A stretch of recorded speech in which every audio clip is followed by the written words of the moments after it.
We're working on our cozy cups, mini quilt, and mug rugs. Today we're going to do our pinwheels. Let's go make these, but first, always remember to share this so it was saved to your profile and you can find it when you're looking for it again later. We've been working on our cozy cups, mini quilt, and mug rugs. So now we're going to do our pinwheels. Our instructions say, on 12 background squares, mark a diagonal line. So I'm going to take a ruler and a marker, and I'm going to mark this diagonal line. It says mark a line on the back of all 12 of our background squares. Place a marked square on top of a print square, right sides facing, which means pretty side to pretty side. We're going to sew down both sides of the mark that we made, and then we're going to cut them apart. So I'm going to draw a line on the back of 12 2.5 by 2.5 inch squares.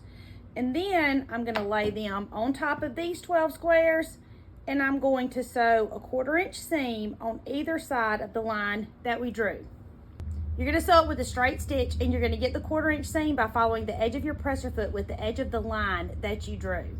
Back stitching when you start and when you stop, because my grandma said so. Now, when I was doing the coffee cup handles, I did not draw lines on the back of all of my 1 inch squares because I was pretty confident I could sew straight down that, but I'm not as confident with these. So I am drawing a line on the back of all of my background squares for these pinwheels. And if you've been around long, you know I have a 23-year-old who works for me full time, and he would prefer to be behind the camera, but he loves to stand in the kitchen, which is about 10 feet from me, and talk to me while I try to film for y'all. And he's on the spectrum.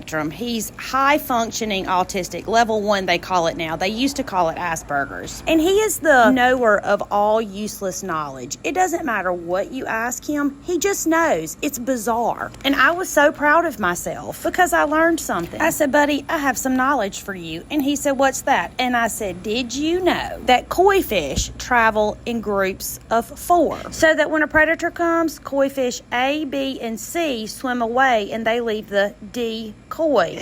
He said, Mama, you're not funny. I was like, no, I'm pretty funny. We've marked them, we've sewn them, we've cut them in half. Now we're gonna iron them. If you've been around long, you know that I'm not ironing my seams open or even to one side. I mean, I am currently, just because that's the way my fabric is, but all I care about is them being reasonably flat. Okay, we've ironed them. Now I moved my heat resistant pad, and the heat did come through on my table.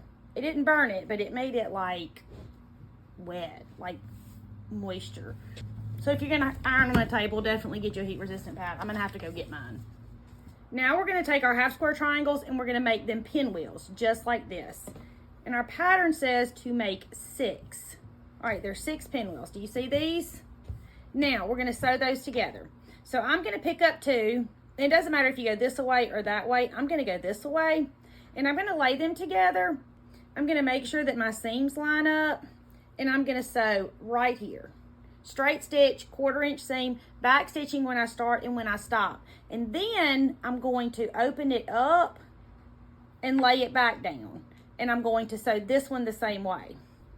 Now, I'm going to sew down this side of both rows. Sew it together. I'm going to open them up, and then we're going to iron them again, and then we'll put our half square triangles together to make our pinwheels.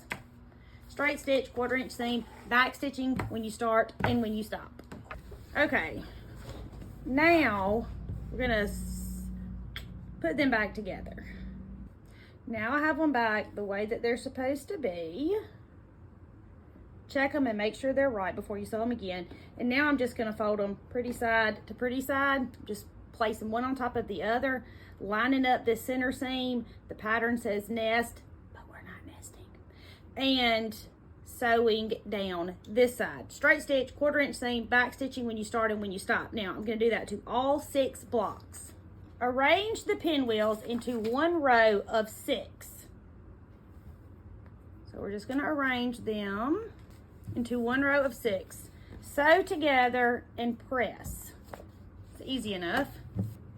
Pretty side to pretty side, straight stitch, making sure your seams match. These center seams are what we're concerned about.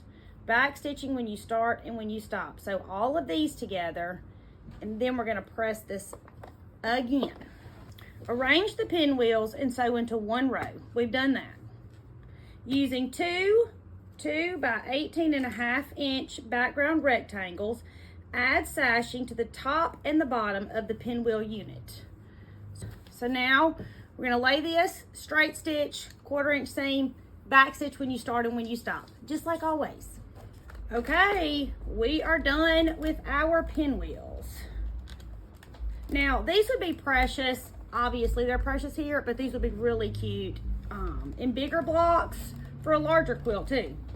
Okay, y'all meet me right back here and we'll put our quilt together. My name is Tammy. I'm your favorite sewing teacher, and I would love for you to come sew with me.